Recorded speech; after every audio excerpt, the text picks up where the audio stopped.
Say, wait, if the champion be like this, where is the loser? Say you don't want to see him. He's a complete wreck. That's exactly what the DSS is doing right now. Somebody who got tortured this way, with all this evidence, somebody who disappeared after he was abducted, he told the story of those who did it to him. He said they took his video, they recorded him while they were torturing him naked. They said they will put it on social media and nothing will happen. Now DSS is holding him that he is the aggressor.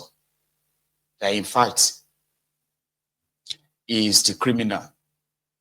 That they found gun in his possession. He had gun, and yet they beating him up this way. Those who assaulted him, Tinubu and the rest of them, they have never spent a minute being questioned by the police. But here is what Isaac Fayoshe had to say about that. Just probably calling your attention to it. About 2 weeks ago, I spoke about the Nigeria Association of National Association of Nigerian Student Presidents, Abubakar Issa, as per Sheyi, blackmail and all that. Well, I still believe the guy blackmailed Sheyi. But the part I don't understand is, why will DSS be holding the guy since that time? Since then, up to today. Is that not bad? In a democratic setting, in democracy. How holding a man, even if you find this man guilty, you are supposed to take him to court. Why holding the guy? I want to remind people in power, there was a time when Abacha was in power. And Abacha children, they were like this strong, very powerful at the time. When Obasanjo came in, when Abacha was no more, the children, they hear, where? Go and ask them now. Go and ask Muhammad. Go and ask others. Waiting their eyes see when their father was no more in power. Using power to detain people unnecessarily is not nice. That's abuse of power. I think holding the guy is abuse of power. Even though I didn't believe what is the guy's story when the story came out. And I asked, and Sheyi messaged me that he didn't know anything about it. So Sheyi, now, I'm now addressing you in this my video. Please call DSS to release the guy. Because the guy, detaining the guy for this long is now even make you look worse than what the guy said. Abba, this is complete abuse of power. So DSS now, we now pick anybody we abuse president's son or we talk against president's son and detain them indefinitely. This can only happen in Africa. I want to remind all of you, nobody stays in power forever. Power is transient. So that means one day, you now go be like us too. So Sheyi, I advise you, call DSS now. Call them to order. Let them free the guy. It's not right. Okay. Oh, Kuku call Baba Sheyi. Call you. Because this one is the first. This is number one, what do you call it? The number one man in Nigeria. Because that's actually what he told Obi in Rome. Because like I said earlier, so when they eventually got in, okay, there was a time that they decided to go and say hello to Kalu in this image, right? The one on the right, or the one on the left and the one on the right, top right, down right. So that was what Kolu told Obi. So they said Obi approached him and said, "Oh, Mr. President, thank you for honoring the inauguration of the Pope and all of that." And I was like, "No, I should be the one thanking you for coming, because I am the leader of the Nigeria delegation, because you will actually be part of my delegation, because I'm the leader of Nigeria delegation." And Obi was said to have told him right there and then that, "Oh yeah, that's true. So you are the one who led us, all of us here." So they jokingly, they had these exchanges, I believe. But do you see Sheyi there? Somebody said, now here is where it can sound petty, okay? I'm not being petty, it's actually true. Somebody said that if you look at Kolu in suit here, it can't be like, say, that suit, they no put pockets where, if it was an agbada now, inside the agbada, they have the urine bag there. Here you get now, like, like, because if you had to, pee or poo. So you can see that inside agbada, they've managed to get a space for that, but they don't get space for that one. Because say Kolu sat there, the one on the left, Zekolu sat there and it was like either holding his poo, trying to hold his poo, I don't know, like something that Sheyi was there observing as well to make sure that in case if anything, if an accident, they call it, it's called accident. If you poo yourself, you can say it's an accident, or pee yourself, it can be an accident. And for somebody like Kolu, I'm not even mocking him, he is that old. So that's not even like mocking or anything. So they said the suit, they no put pockets where they go put urine bag in you, or a place where they say, the adult pampers and the rest of that. It was having that on, by the way. So the only person that got him to stand up was when Obi and Fayewon approached him. So he quickly stood up. You can see the smile on the face of Sheyi at the top right. He's like, "Oh my God, thank God. I thought that he was actually doing a poo there." No, he's not. He's fine. Because if you check the right, the left picture, right, you will see Obi on the queue behind there, coming to come and say hello. You will see Fayewon in front of him. That's Fayemi in front of him. And Sheyi, you see Sheyi on the far left, right? Worried.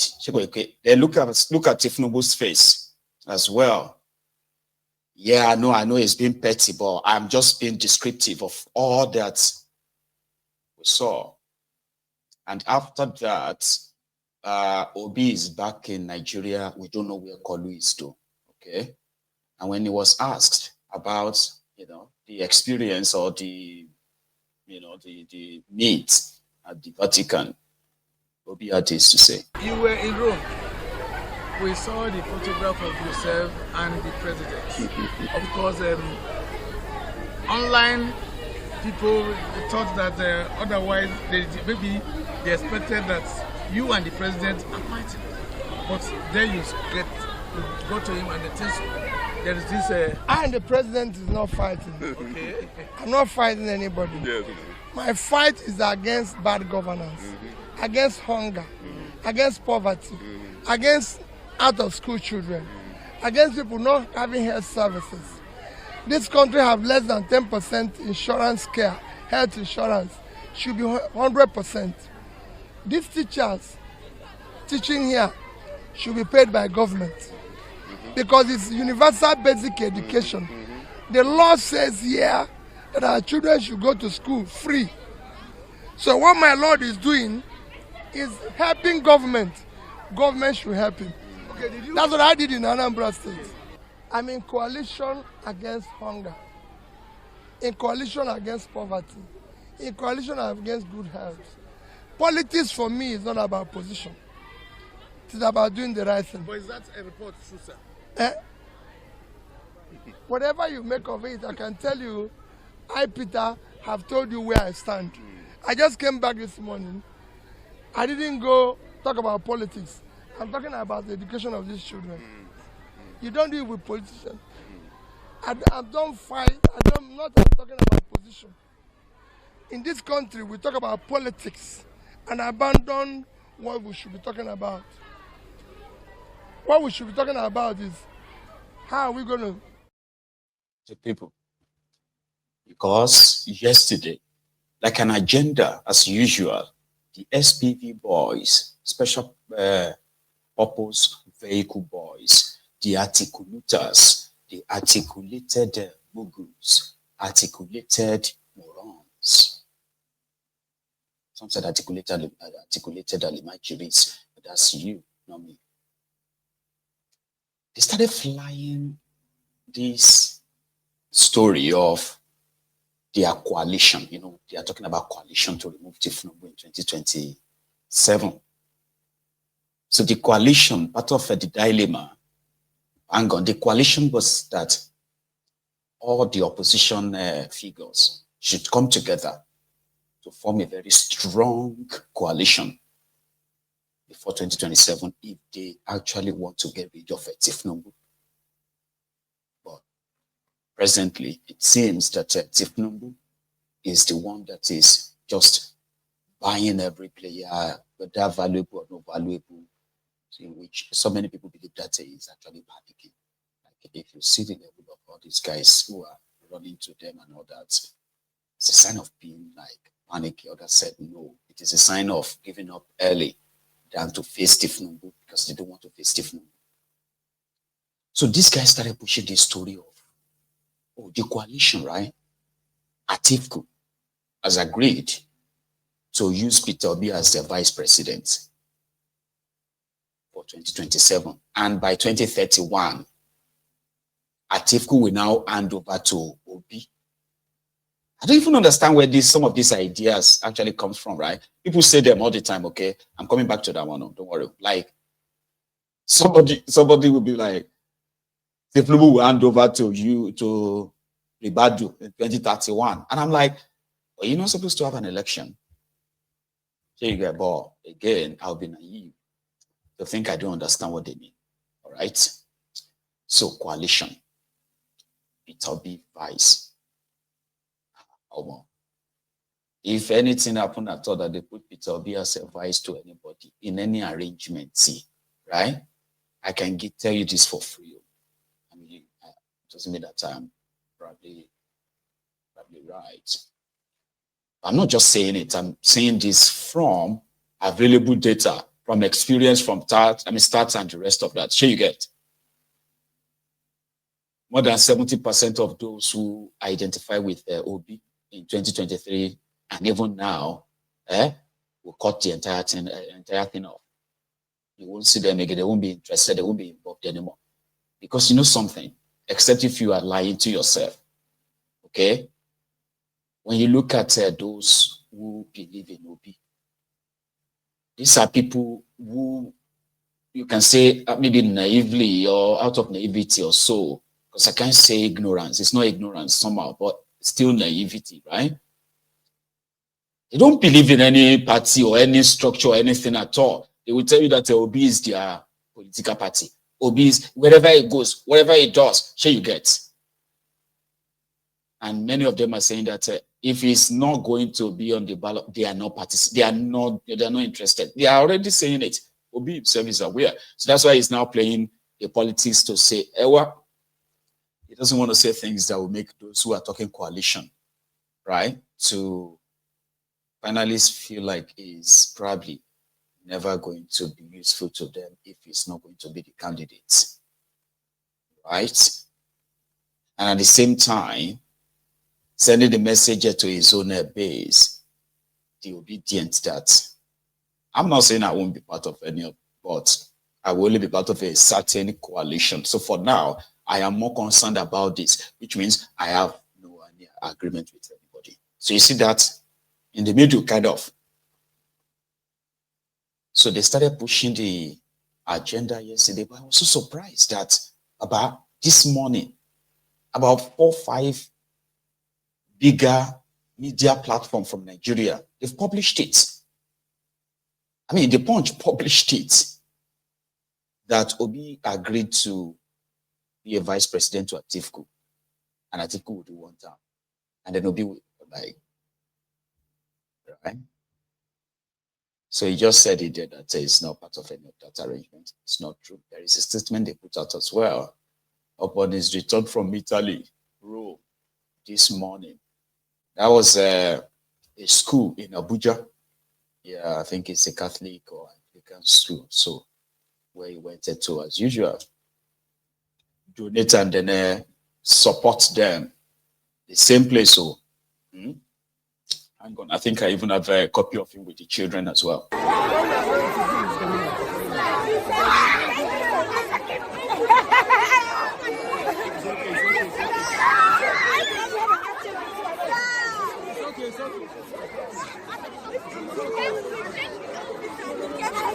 I'm never going to watch something. Can I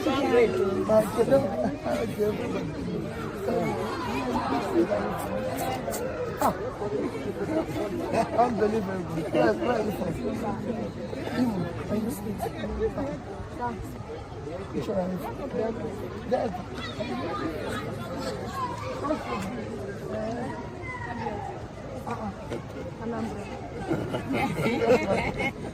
Yes, okay, we'll go to the other side. Okay. Let's go to the other side. You know who are you seeing? You know you.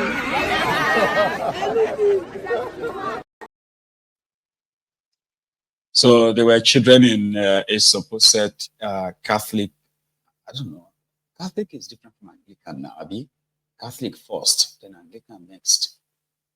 The Anglican is the Anglo, when the English king, what's that his name again? King James, I think, you know, wanted to marry someone, and because divorce is not allowed in, in Catholic or so, and they won't be married by the Pope. He just cut off Rome. He decided to write his own Bible, set up his own Church of England, Anglican. Sorry, if I don't mix them together, pardon me.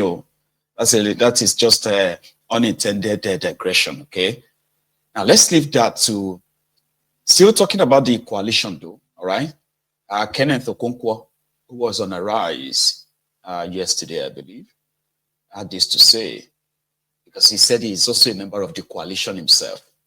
He haven't decided on anybody or chose anyone, just exactly how the supposed the obedient movement put out their own statements. This is their own statement, press release.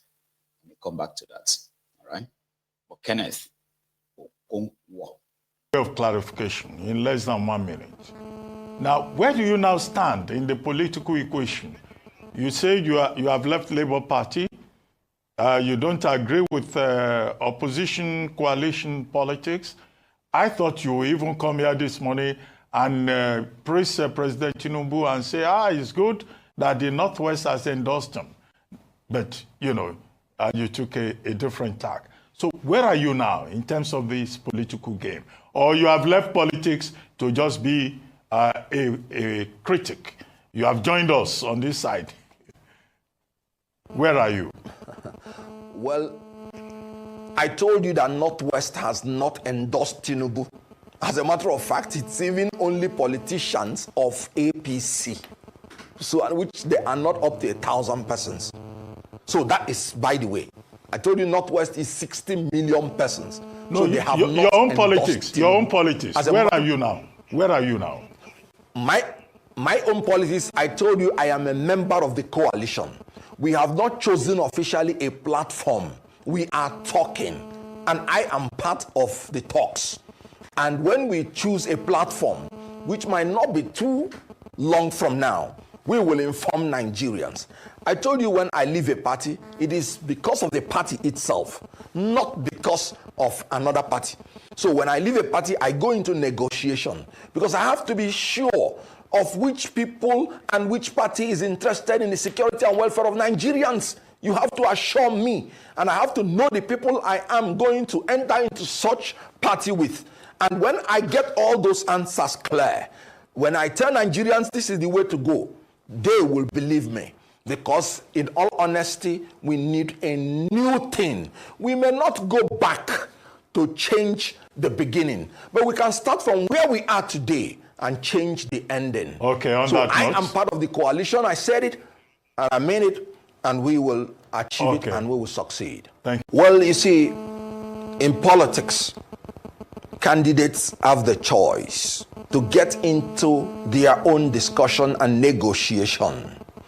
But for me, my own take is that whoever believes that he's qualified to be president should submit himself for a free and fair primary election.